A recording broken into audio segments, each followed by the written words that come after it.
Hi, everybody. Welcome to episode 6. Yes. So exciting. I can't believe this is already our 6th episode.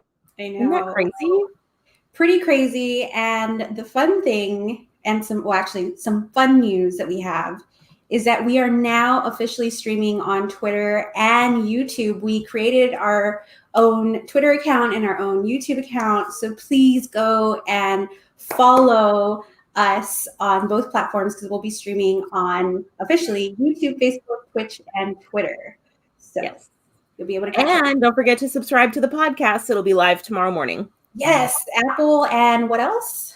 Apple, Spotify, Anchor FM, and everywhere else that's a random place that you can listen to your podcasts. Awesome. Yeah. So today's quick episode. Today's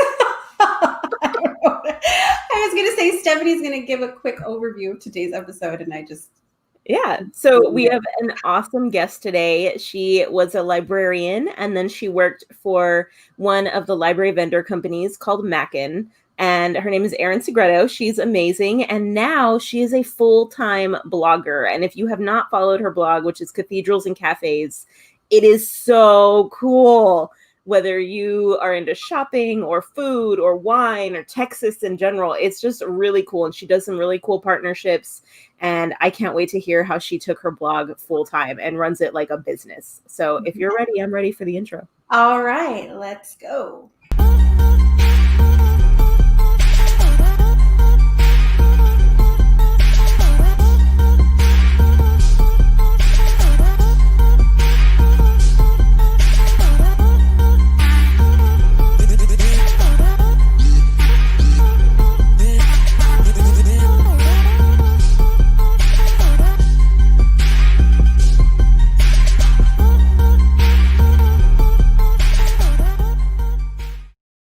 All right.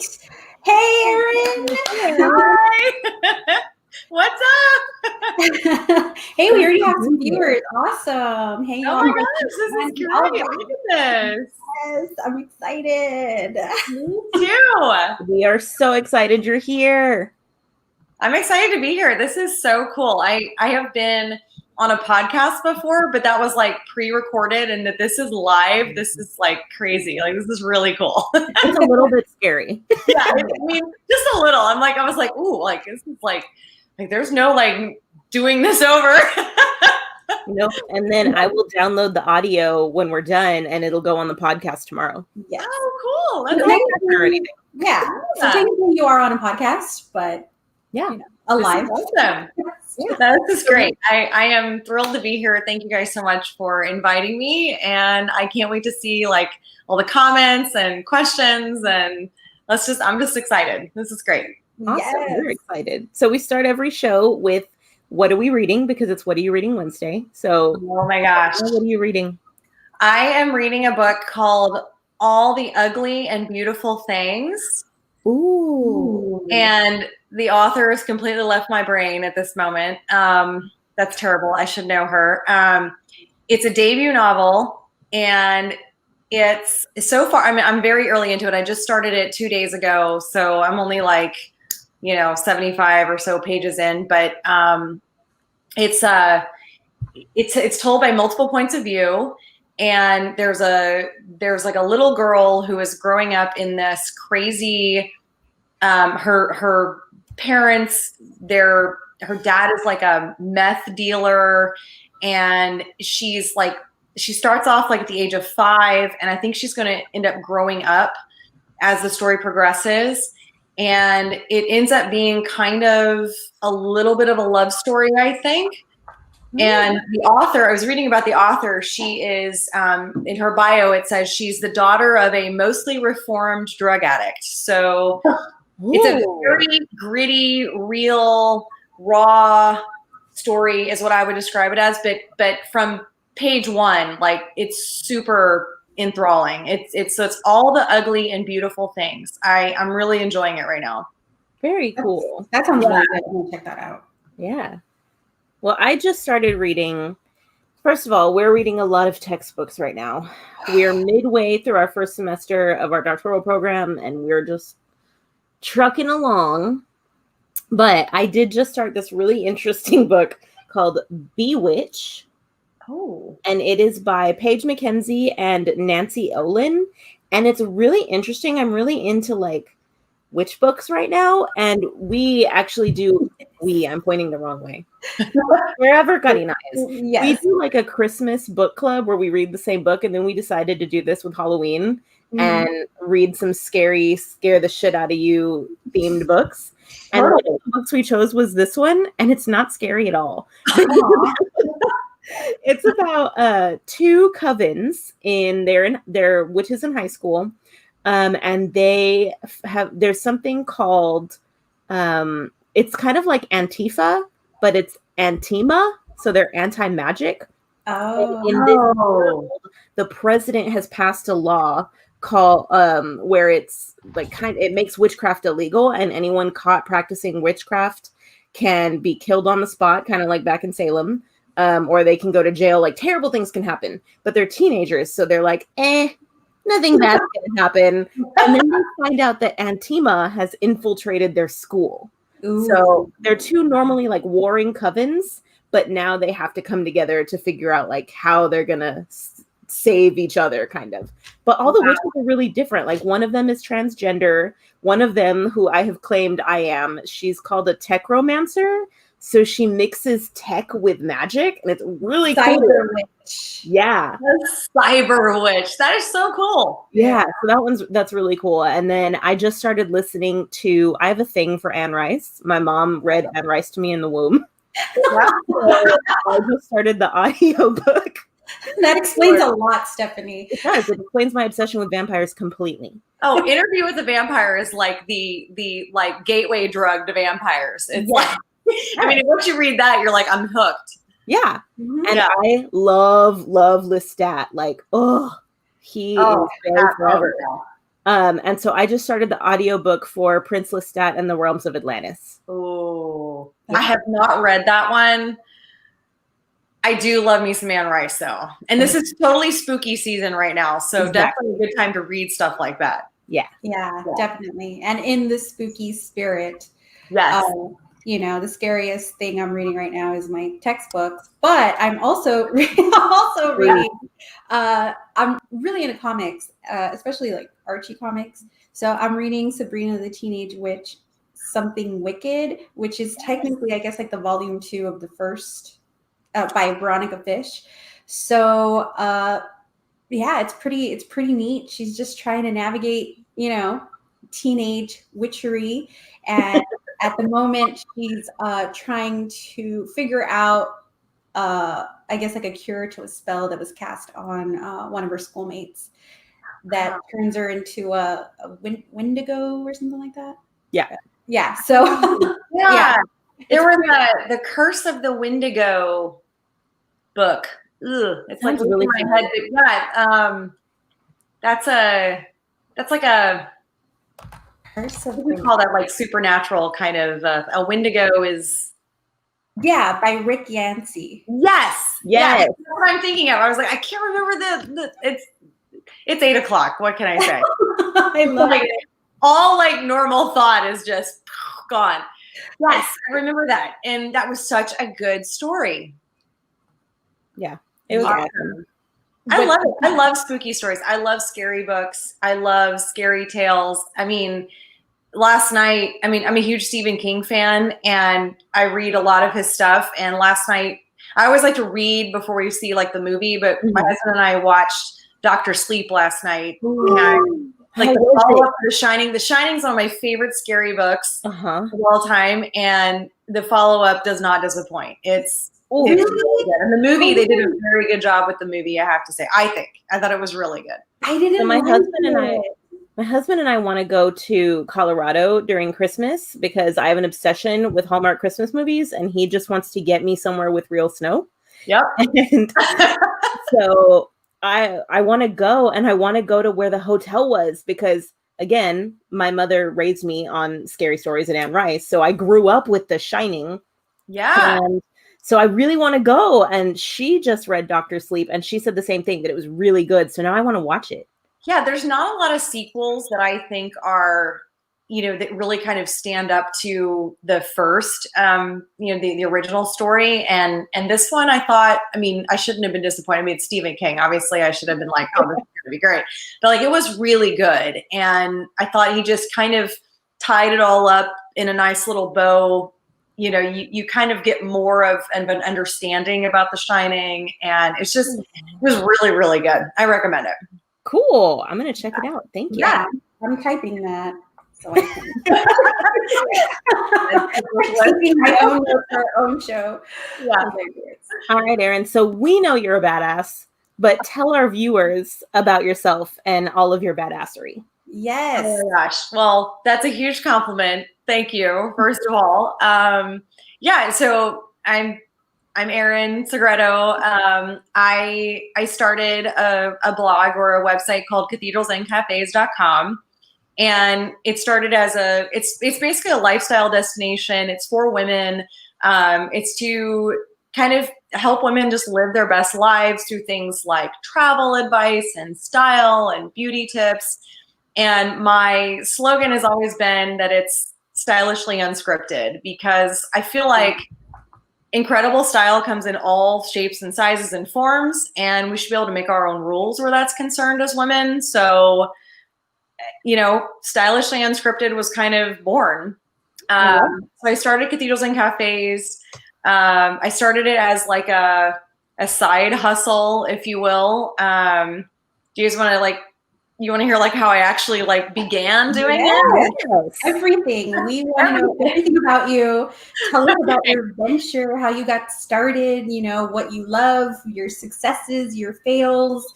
Anything that can motivate our viewers about, venturing blogging. Yeah, I get a lot of these same questions. People are always like, you do that full time, and how did that happen? And what do you mean this is your job? And so just a little backstory, I guess. I have worn a lot of hats over the years in my professional life. But I really feel like everything that I've done up until this point has given me the experience, the confidence to do what I do now, to kind of put myself out there and be my own boss and create the brand and the image that I want. Mm-hmm. My degree is actually in marketing. I started off as a merchandise planner right after college. And then I worked for a few years doing that. And then I went into education. I was teaching business marketing courses. And then I went to grad school and I got a library science degree. And then I was a library media specialist for a little while. And then after that, I did that for, 5 years or so. And then I went into consulting with a company called Mackin, and they sell resources to libraries. So I kind of went to work for the company that I was, buying all of my stuff from, and did that for a while. And while I was doing that, I started Cathedrals and Cafes. And it was really out of this love for I wanted to blog. I missed blogging. I used to blog when I was working as a media specialist. I had a blog for my library. I was very active with it. Anything we were doing in the library was also on the blog. I just wanted a way to reach people, to have a community, start a dialogue. I wanted us to go beyond just the four walls that we were in all the time. So I was doing that. And then when I stopped doing that, I kind of missed that. And I didn't do it for a while. And it was actually my husband that was like, why don't you should start blogging again, but do it for, things that you are personally interested in. There's got to be other people out there that are like you that, might be interested in the same things. And I was like, okay, but then when I started doing it, I got back into the writing again, and it felt so good. It was like this cathartic thing. And so I was doing it for, oh my gosh, a couple of years while working full time as a consultant. So I was working Monday through Friday, my regular consulting job. And then Monday through Friday nights plus weekends, I was working on Cathedrals and Cafes. And I was doing all of this stuff, and it was becoming kind of exhausting, but Cathedrals and Cafes was kind of taking off at the same time. And by taking off, I mean, readership was going up. Opportunities to collaborate with brands that I love were popping up, and this was starting to become like, wow, this could actually be more of a business. And when I thought about it that way, I was like, I think I want to take it there. I want it to be more than just this hobby. I want this to be something that I can put all of my effort to, and it would be like a traditional, 9-to-5 job. And like I said, I was doing it for a couple of years, so it takes a little while to feel comfortable to make that leap, to know, like, based on traffic, based on income that's coming in on advertising, on affiliate marketing, like anything that I'm doing, that I could feel comfortable enough to say, okay, I can take that leap and work for myself. And so that's what I did. I decided, this is going to be it. I'm going to do my consulting job until this point in history. And then after that, I am done, and I'm focusing solely on cathedrals and cafes. Oh my goodness. How terrifying was that? It's extremely terrifying. Yeah. It's still really scary. It's like, you're in charge of everything all of a sudden. I'm fortunate that I have a lot of support. My husband was totally behind me. He was like, this is really what you want to do. Clearly this is going well. This is, what you should do if you want to do this. And I was like, I think I do. I definitely want to do this. So I slowly transitioned to a full-time gig, had this incredible outlet to sort of build this community with all of my readers. It's awesome to get feedback, to communicate with people that I've never met in person, but I've formed these really cool relationships with in California, in New York. I'm not sure we will ever meet in person, but we have this shared interest, and we've come together, and we connect over social media. It's so strange. But it's awesome, and it works, and it's things that I'm passionate about, but they're practical and helpful for other women.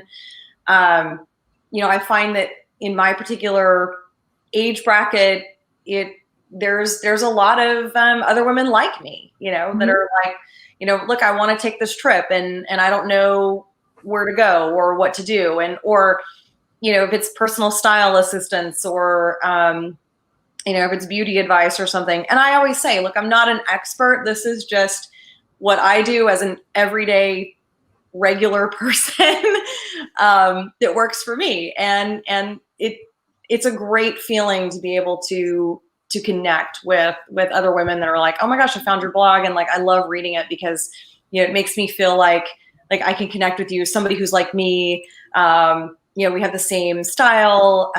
We love to travel, and there's a fun element to it as well. So I took the leap of faith, I guess you could say. I've been doing it for full time now for a couple of years. And it's still going great. And we continue to grow. Readership continues to grow on the blog. Instagram continues to grow.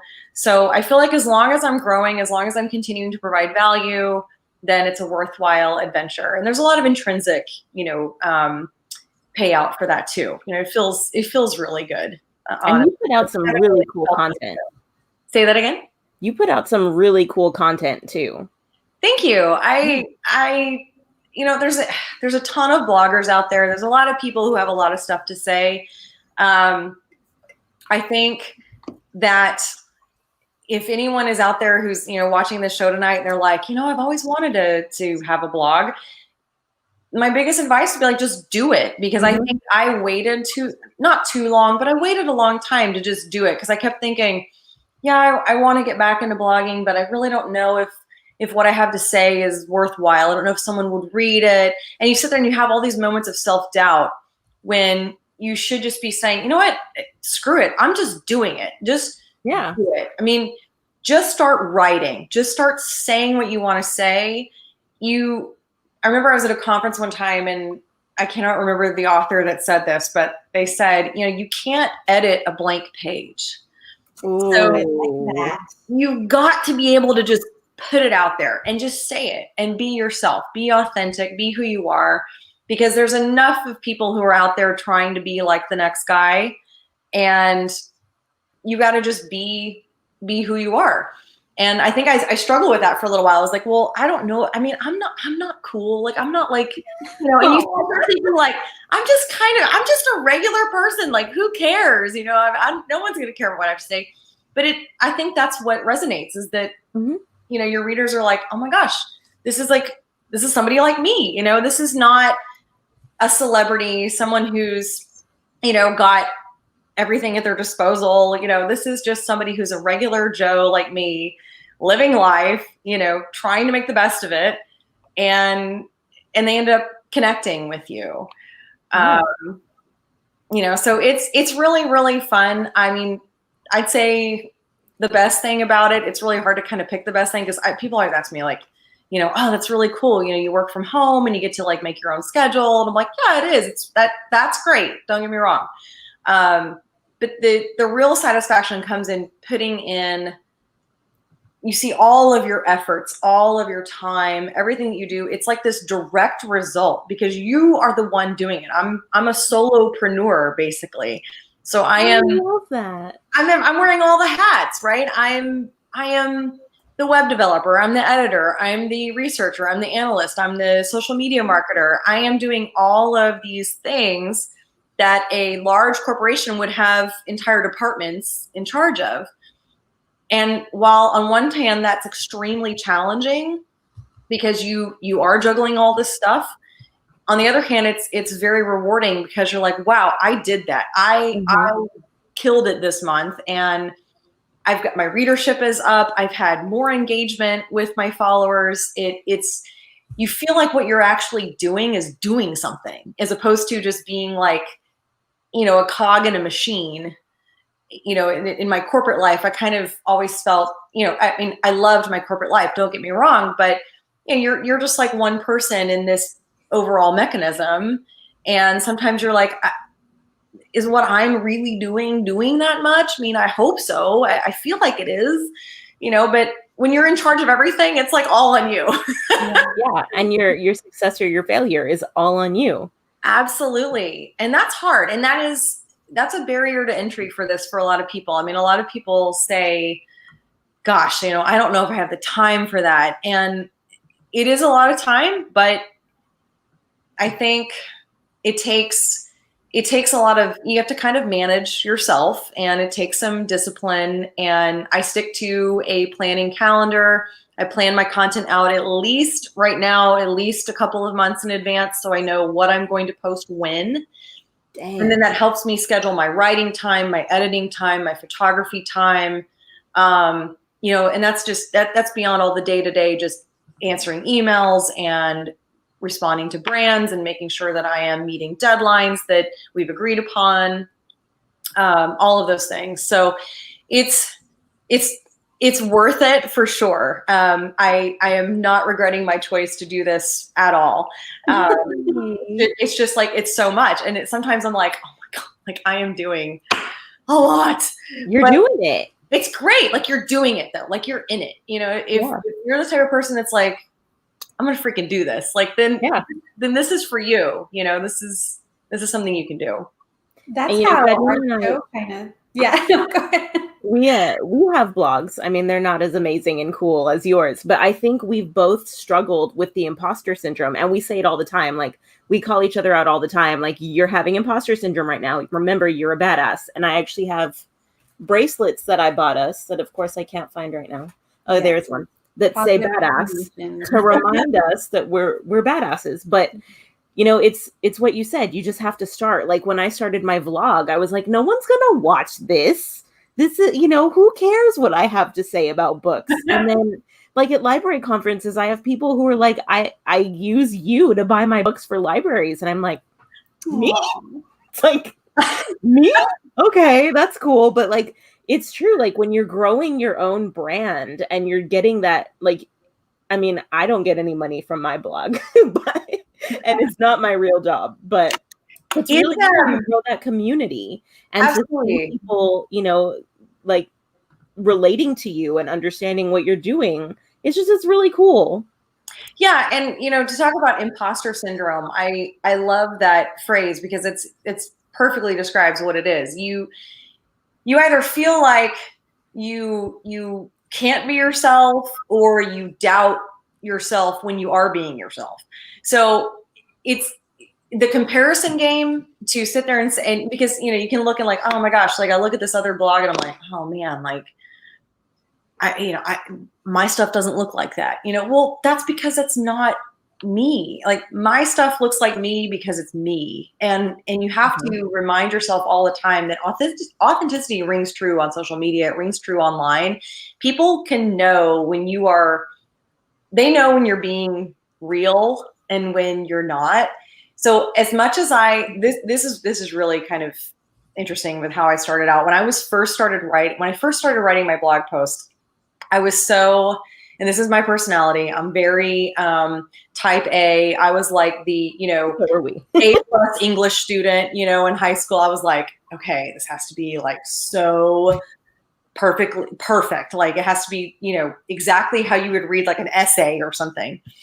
And now I feel like I'm like, that's ridiculous. Like yes, spelling, of course, I have to have correct spelling, and grammar, yes. But I tend to write how I will speak as if I'm in a conversation with someone. And I even find myself when I'm reading other blogs, I'm like, I would much rather read somebody who is hilarious and just kind of talking like off the cuff, like they would if we were having coffee together, as opposed to this perfectly, essay, this grammar. I mean, grammar is still important. I do believe in that. But, if I'm like, if I want to say like, what's up with that? I mean, I would never put that in an essay, but in my blog, I can literally type out the sentence. What's up with that? Like, yeah, okay, and that's okay, because I think in this world of blogging and what my website is, it's kind of casual. It's like we're sitting down, we're having a drink together. I even say in my bio, I'm like, grab a drink and join me. Like, it's like if we're having wine and cheese and talking about whatever, it's very conversational. It should feel comfortable. It should be more my personality versus something that is so perfectly written like it's, my college entrance exam or something. It's just, that's kind of boring if you think about it. I mean, it's great, it's beautiful, but it can be a little bit stiff, So I try to let that go and just be like, what would I say? I mean, I probably wouldn't normally type like in a sentence, but sometimes in my blog, I'm like, you know what I mean? Like, just people read that and they're like, this is how I relate. This is how I think. This is how I talk on a normal daily basis. I'm not trying to, defend my dissertation here. I'm just blogging. That's a tough thing to get past too, because you're like, I want to be authentic, but like, does that sound really bad? But then you read it back and you're like, that's kind of funny. And like, that's how I talk. And I'm making friends with my readers. Like, I want them to feel like this is a comfortable space where, it's fine. You don't have to be perfect all the time. And that's definitely what I really love about your content and your blog and your Instagram and everything you put out, because it feels real. You're not selling anything. You're not pushing things on us. It doesn't sound like an essay. Like, we've talked before about how I don't like reading normal blogs because I don't want to read someone's essay. And I think a lot of readers feel like that. And when it's something authentic and genuine that you can laugh at and relate to, that makes it so much more fun to read. I'm so glad you said that, because I always hope that that's what comes through. And I never want to be pushing something on readers, or, if I am working with a brand and it's a paid collaboration, it's only because I use it, I believe in it. You're not going to find something on my blog that's, I've never seen before, and it's like weird. And you're like, why is everyone talking about this? Like, this does not go with her. Like that drives me nuts. I see other bloggers do that and I'm like, you just clearly just wanted like a paycheck here, because that's just not you. You're not using that in your day-to-day life. And so I just want to be real about that stuff. And so if it's something that, if I'm like saying, look, I have this new skincare regimen that I'm doing and I'm loving it. It's great for summer because my skin's been super dry and gross. Like, I just found these products. I really love them. Maybe I'm working with this brand, maybe I'm not, but it's stuff that I'm actually using that I can say, this has worked for me. I just want to share it because I think it's great. And if you're in the same boat as me this summer, maybe you want to try it.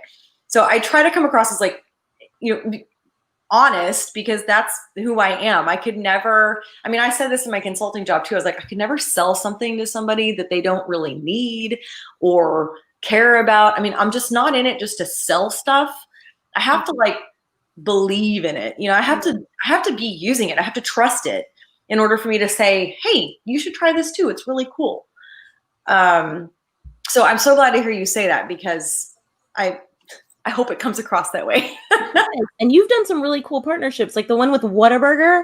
I was like, oh, how did you do that? That's amazing. That was a dream collab.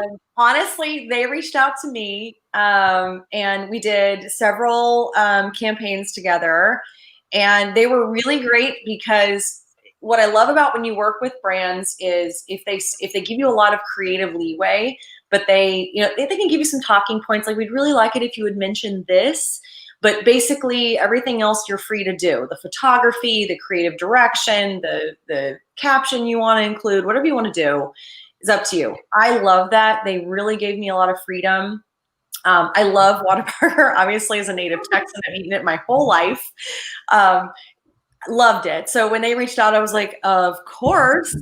And maybe some of my followers were like, okay, this is kind of strange. Like, she's promoting a burger joint. But maybe they're not from Texas, but most of my followers are from Texas, so they're like, we get it. Like, Whataburger is it, this is what we eat. Like, we call it Waterburger. People get it. Yeah. No, that was a dream collab. They were awesome to work with. Really great team. They did a lot of things for women too. We had a big Galentine's celebration with them. And they invited a lot of these female bloggers. It was all about women supporting women.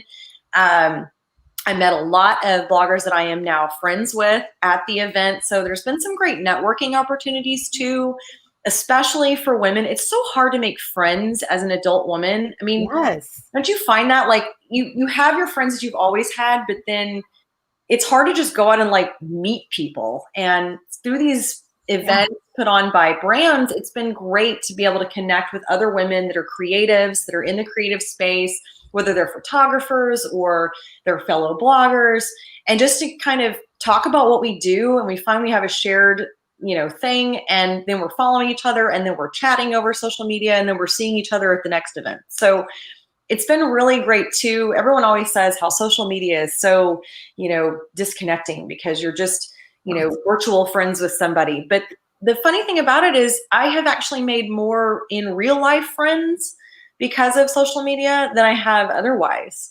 Yeah. So that to me is amazing. That's how we became friends. I keep pointing the wrong way. Karina found me on Instagram after a library event. And awesome. We've been besties ever since. Like, we talk every day. We FaceTime like twice a day. We are such good friends, and it's because of social media. And I completely agree with you. I've made so many real life friends because of social media. Yeah, absolutely. I was just looking at the comments on the right just then, and someone says, what are you teaching with Miss T? Says, what are you using for the blog? Which platform? I have a WordPress platform. I am self-hosted, so I own my domain name, and it's hosted through HostGator, which is a company out of Houston. And so I pay a yearly fee to own my domain name, but my platform is actually a WordPress platform. And I think WordPress, just personally, there's a ton of platforms. There's, Squarespace, I hear a lot of good things about. I really like WordPress. I started using WordPress, oh my gosh, probably 15 years ago when I was teaching. And I had a blog for my classroom. We were doing edu blogs back then. Oh yeah. And it was when it was very, very early on, and they were using a WordPress platform. So when I learned on that platform, it's just what I always knew. And I continued that when I had a blog for my library. And then it's the same platform that I use now. There's tons of great themes. You can also buy a theme from a graphic designer and integrate it into your WordPress platform very easily. But I use WordPress. I think it's very intuitive. It's easy. It's great for manipulating things and designing a website for how you want it. So just wanted to answer that quick question. That was kind of specific that came up. So yeah, I mean, we had a lot of interaction in the chats today. I think everybody really appreciated the best call to action ever is just do it. Mm-hmm. You know, like you said, overcoming that fear of trying something new. And I mean, personally, I relate to that a lot because when Stephanie and I were trying to figure out how we wanted to get the word out there about how there is this lack for women in ed tech, we were just throwing around ideas. And then we said, what about a show? And we laughed and then said, maybe we should. And we thought, we're not going to do it after the first episode. I mean, no one's going to watch it. Nobody cares. And granted, our viewership goes up and down, as does I think right now we're competing with the VP debate, but it's cool. But we always get more viewers after. Yeah, usually. But I mean, it's really given us that outlet to share the tools that we love, amplifying the voice for women in technology, you know, and I know that blogging and branding may not be ed tech related, but in a lot of ways it is, because you're using a platform to communicate your ideas and connect with other people. And when you say that social media brings people together, I 100% agree with that, because you're gathered and you're connecting with people with the same interests. So of course you're going to make those relationships. And I don't know if I really find that in person, you know. Yeah, I mean, there's people that I work with, of course, and I love them, and there's my family. But when you're talking about something in particular, a specific area of interest that you find your people in, you know, it's just so empowering, you know. It makes you feel validated. That absolutely. And I think, you know, a couple things. One, I think as women, that like our natural way, for some reason, whatever that is to feel like, oh, I don't know. Like, I don't know if somebody will read it. Like you just have this like doubt, like, and I'm like, if I was a dude, I'd just be like, I'm just going to do this, like, and not even think twice about it. Right. And so why am I sitting here second guessing myself? You know, I should just do it. One of my biggest things or biggest insecurities, I guess, when I started doing this was I was looking at all these other bloggers and they're like 25 years old. I'm not 25. Newsflash, my birthday's on Sunday. I'm turning 40. And I'm like, I am not in the age group that a lot of these women are. And I thought, well, that's a huge detriment, right? Like I'm too old. No one's going to care what I have to say. And that's dumb. Like it is so ridiculous to think, because hello, I don't have one foot in the grave over here. Neither do all these other women. I mean, I have things to say, and so do all these other gorgeous ladies my age and above that are rock stars. And so you shouldn't ever doubt yourself. I don't know where that comes from, but I feel like it does come from a place as women. We just immediately think like, oh, I don't know. And you feel like you should apologize for stuff. And you're like, I don't know, you know, and that's just throw that mindset away and just go for it. The other thing you were saying, you know, talking about branding and marketing yourself. I know what I have is a blog, and I'm kind of in a slightly different niche. But when I was blogging for my library, branding my library was a huge focal point for me, because I inherited a library that was extremely sad. Nobody was checking books out. It was a very dark place. And I wanted to totally recreate this image, this reputation that our library was going to have, and make it this cool, up-to-date, very happening place, lots of stuff going on, always something new. Like you'd walk in, you'd never know what was going to be happening, because we were always doing something cool, whether we had a bonfire in the middle of the library for Banned Books Week, or, you know, it just author visits, book talks, whatever.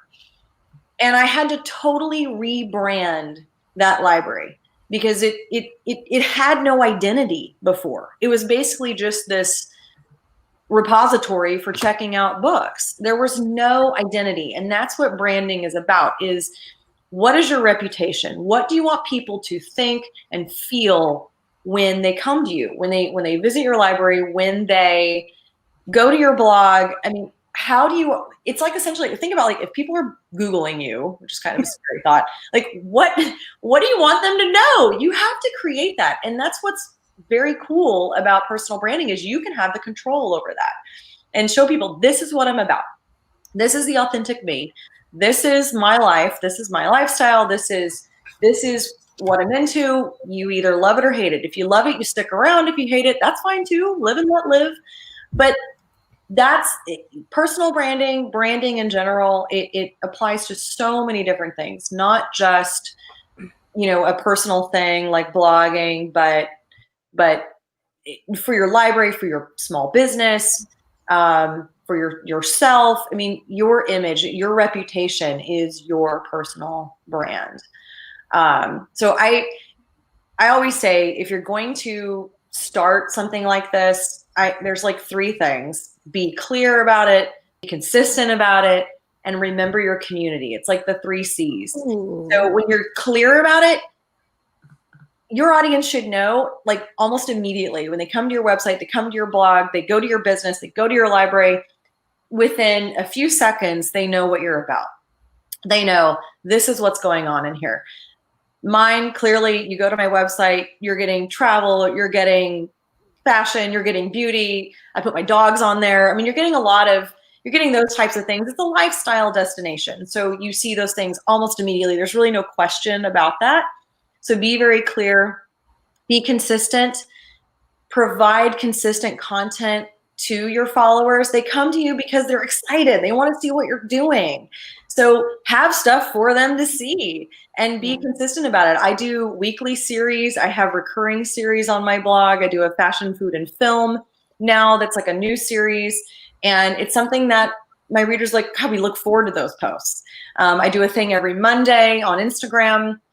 They look forward to that. It's like when you tune in to your favorite sitcom that you know is every Thursday at 7 p.m. Well, they know that every week at this time I'm doing this. And so that consistency is really important. I don't want to let them down. Plus, it's really fun too. I'm enjoying it, but like I don't want to let my readers down. They look forward to this, and they're important to me.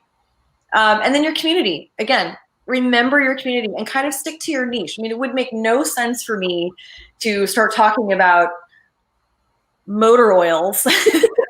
I mean, and I say that as an example because I actually know I have a blogger friend who all of a sudden, like, she's very feminine and she does all these like tablescapes and she does these really beautiful things. And all of a sudden she was like, I get this motor oil at Walmart, blah, blah, blah. And I'm like, okay, I mean, cool. Like, I mean, it was just like weird. It was kind of like off her normal beaten path. I'm thinking, this is not your audience. Your audience is not, the guy that's going to, AC Delco for his, carburetor or whatever.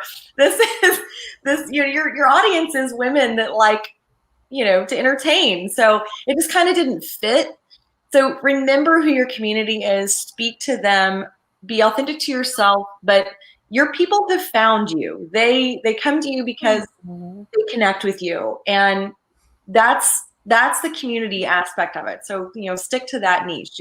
Be clear, be consistent, remember your community, and remember your why at the basis of it all. I mean, why are you doing this? Why do you want to blog? Why do you want to have a blog for your library? Why do you want to have a social media presence for your business? Why are you doing that? Is it just advertising for you, or are you really trying to grow a basis of fandom, community, people that love you, people that want to shop from you, people that come to you for advice, and you want to learn with them and connect with them? Like, what is that why? So as long as you remember that, I think you're golden. I love that you brought that up, because I often encourage librarians to keep their accounts separate. It's all good if you want to share something, that you've experienced personally, but don't confuse the message with promoting literature or programming in your library for kids, especially, So I keep accounts separate for that reason. I have my professional librarian blogs, and then I have my library, because I want the message to stay with the kids, all about the kids for the library, and then documenting my professional life on the others. So I'm really glad that you brought that up, because I feel like that in itself is something that I feel needs to be practiced more. Mm-hmm. And Yep. yeah, it's just, you're just offering so many good. I've been typing notes on the side, like, girl, yes. Everybody's saying that they love the 3 C's. I 100% agree with you on keeping especially from a library perspective, which I'm sure we have a lot of librarians that are listening in. I always made it a practice of my personal channels were my personal channels, and I use them professionally. The only thing that ever really kind of blurred the lines was Twitter, because I was really only tweeting professional things on Twitter, even on my personal account. So sometimes I would retweet from my library account. Mm-hmm. It was only like retweeting. But I think I think you do need to maintain that separation, especially with public education when you're talking about kids. Obviously, who you are as an individual librarian is different than, or as an individual professional is different than the library program that you're running, especially for children or young adults. And so I would just focus on my library channels, my library blog, all my social media for my library was strictly library related, whether it was sharing about an author visit, or I would share an interview with an author that was really popular with my kids, activities that are going on in the library, lessons that we were doing, pictures of something we were doing in the library, whatever. Mm-hmm. That stayed on the library channels. Me, myself, this was like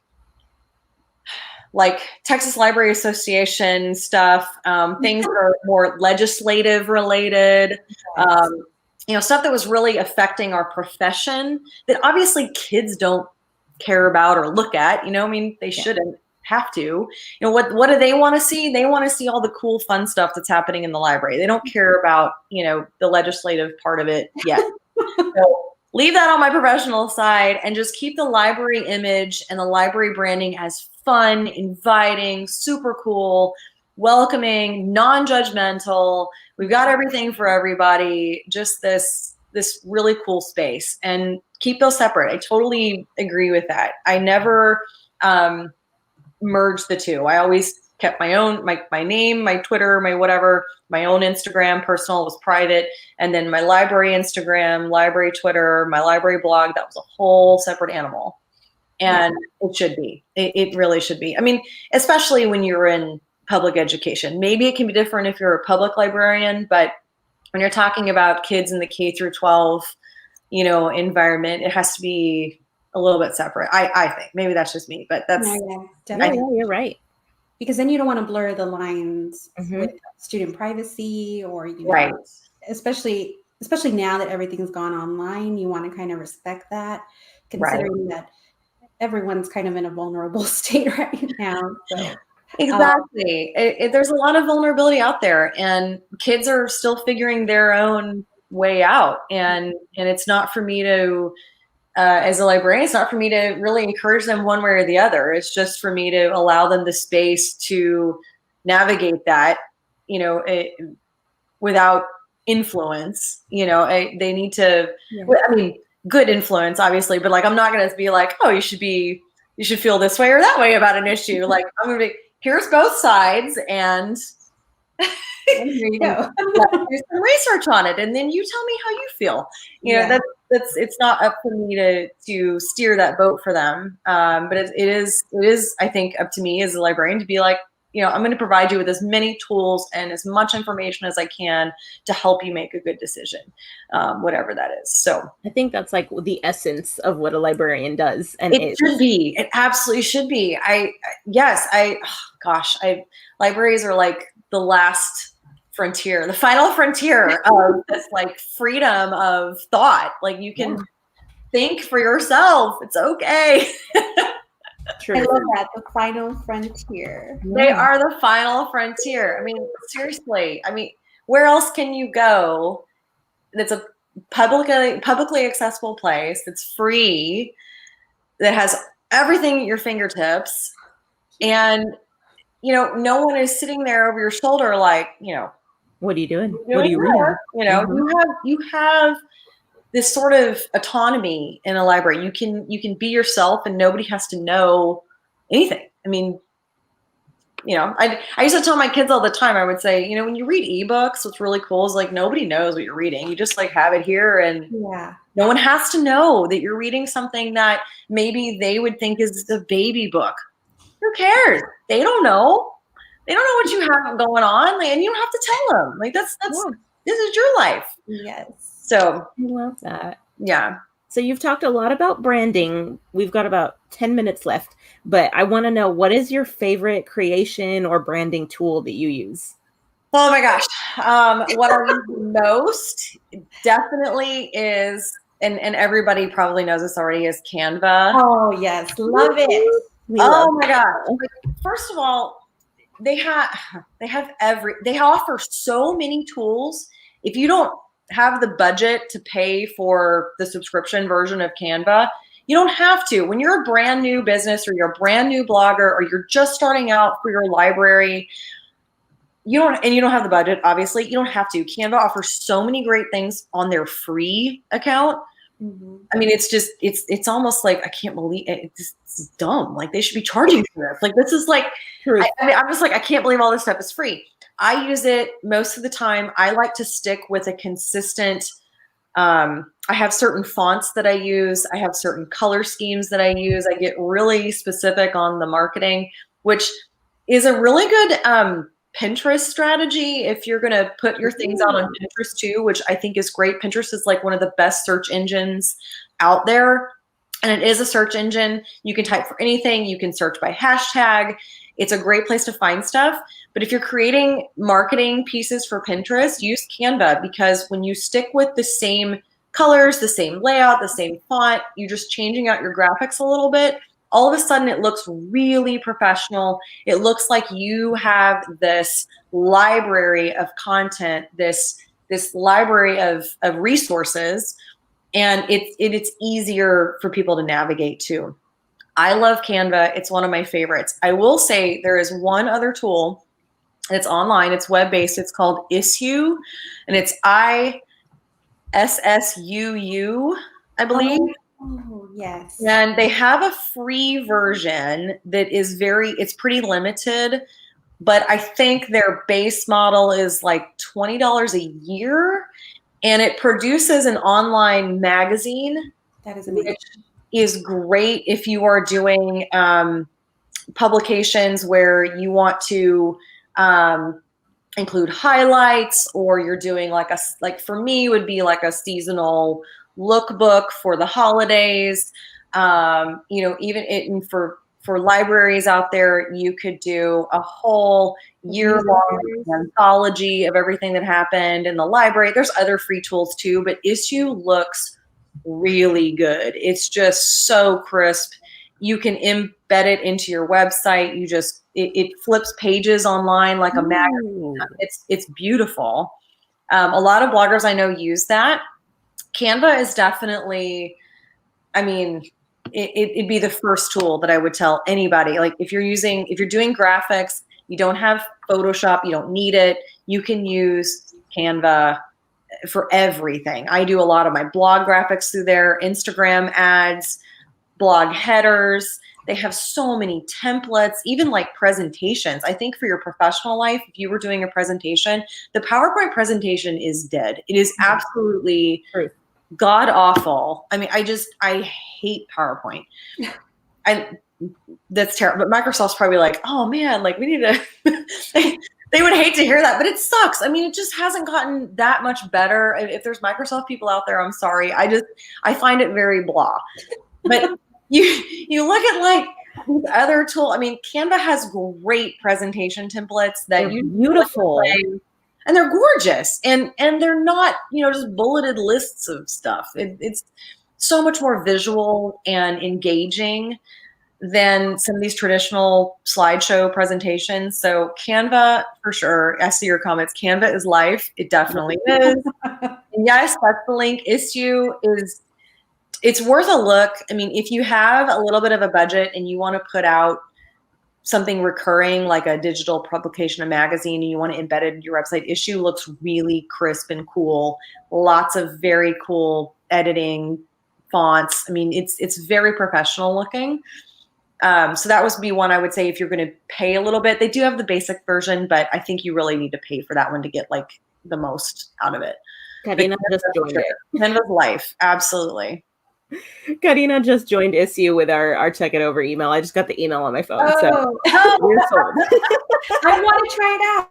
Yeah, it's very cool. Yeah, it's super cool. Yeah, I think it's very cool. But yeah, Canva, for me, when I was first starting, I was like, I don't have like a budget for any of this stuff. I mean, I'm basically footing the bill with my own pocketbook at the beginning. So I was like, Canva, it's free. And they have all this cool stuff and they keep adding stuff to their free platform. Yes. So, I mean, go for that. And they do have a paid version, Canva does. And I think it's fine. Like if you have the budget, pay for those little extras. They have one thing that I would say that's worth paying for with the Canva, with Canva is if you are doing image manipulation and you need to totally remove a background like you would do in Photoshop, they have that ability, but it's only with the paid version. So that's a pretty cool, I think it's worth paying for to have that, but that's just coming from a blogger. But free wise, you can do all the free stuff in the world with that. It's worth it. Somebody said, MIEE for Microsoft Innovative Expert. So much to do in PowerPoint, but I'm not mad at you. Microsoft has so many cool things. I mean, my husband has been working from home since COVID started. Since March, he's been working from home, and everything they do is in Microsoft. They do Microsoft Teams, and like Teams is like really cool. They do some cool stuff in there that Zoom, I don't really think does as well. Yeah. So that's just me. But I mean, yeah, Microsoft has got great things and they do keep updating stuff. I think some of their other program, I mean, I'm an Excel junkie. I absolutely love a spreadsheet. Excel. If you like to make spreadsheets, oh my God, like Excel is the best. PowerPoint's just kind of been like, it could be a little better. We just added immersive reader to PowerPoint. Yes. But you bring up a good point. I guess it just depends on what your goal for the product is, right? So, I mean, right. And sometimes that is the thing. Like I do a lot of stuff in Google still, like, Google Drive is where all of my documentation lives, basically. I create a lot of things in Google Drive. I save a lot of stuff in Google Drive. I'm doing presentations out of Drive a lot. So Google's got some great stuff too. I think if you just, I don't know, the graphic designer in me wants to do a little more zhuzhing of stuff. That's the technical word for it. It is. But when I was teaching, I used to teach PowerPoint to kids, or not PowerPoint. I did teach PowerPoint, but I used to teach Photoshop to kids. And so we would do all kinds of really cool stuff in Photoshop. Photoshop is just so expensive. I mean, I have Photoshop. I use Photoshop. It's hard for me to recommend it because, especially if I'm talking to like beginners or your librarian. I mean, I know what it's like not to have a budget for stuff. So it's like, I mean, PowerPoint's like, it's expensive, when you could just use these other tools for free for a little while and then work your way up. So I totally get it. Obviously PowerPoint is great. When I'm doing my photo editing, I use a program called Lightroom, and it's an industry standard for professional photographers. It's not overly expensive, I don't think. You can buy the web-based version with online storage, but to be honest, I use Amazon for all of my online storage for my photos. We have unlimited photo and video storage with Prime. So I didn't feel the need to pay for the additional storage online with Lightroom. I use mostly the mobile app, and I have the software on my computer too. So if you're doing some serious photo editing at any time, Lightroom is definitely the way to go. It's awesome. The other cool thing about Lightroom, if you don't have time, if time is like a concern. Mm. You can make presets to where you set all of your lighting, your shadows, your color, all of that, so that every time you edit a photo, it's one-touch editing. You just select your preset and boom, the photo is edited. Maybe you tweak it a little bit, but that saves me a ton of time too. And I know time is a huge issue for educators too. I mean, it's like, I want these pictures to look good on my blog, but like, I don't have time to sit here for an hour and a half and edit them, so a one-touch editor with Lightroom, boom. I mean, you can buy Lightroom presets on Etsy for $5. They're super cheap. There's a lot of really good Lightroom preset creators on Etsy. Just search Lightroom, look for the mobile one. You get a download for $5. And it's literally one-touch editing, and all your pictures will then look very consistent. Again, if you're going for that whole branding where everything has to kind of have the same look and feel, then that one-touch editing is really important. So Lightroom is a great resource there too. I was just looking at my phone because I remember I had an app that does that, and there's an app called Snapseed. Yes. Snapseed is awesome. Yeah, and it does the one-touch with your presets, but it is a little harder to use because it's on your phone all the time. It is. And the other cool thing about Snapseed is it has the healing tool. So if you take a picture and let's say, like this happens to me a lot, there's a cool background, but there's like literally a dumpster right there. You don't want the dumpster in your picture. You can literally like erase it out of the picture and it's like it's not even there. So they have that in there, which I like Snapseed for that. That's a really cool one too. Wow. Yeah. I have heard of it, but I've never really experimented. So that's my homework for this week. Yeah, look at Snapseed. They have cool app. Portrait filters. They have, like I said, the healing tool. There's some other interesting filters, some other things you can do with aspect ratios. It's pretty cool and it's free. You can download Snapseed for free too from the App Store. I forgot about that. That's a great one. I'm so glad you said that, Stephanie. Thank you. All right, Erin, our time is almost up. So please tell our viewers and our listeners where they can find you. All right. Well, obviously, I'm on social media at Cathedrals and Cafes. Would love to hook up on Instagram or Twitter. I'm on Facebook too. You can find me on Pinterest. I'm pretty much everywhere, but it's at Cathedrals and Cafes, and my blog is cathedralsandcafes.com.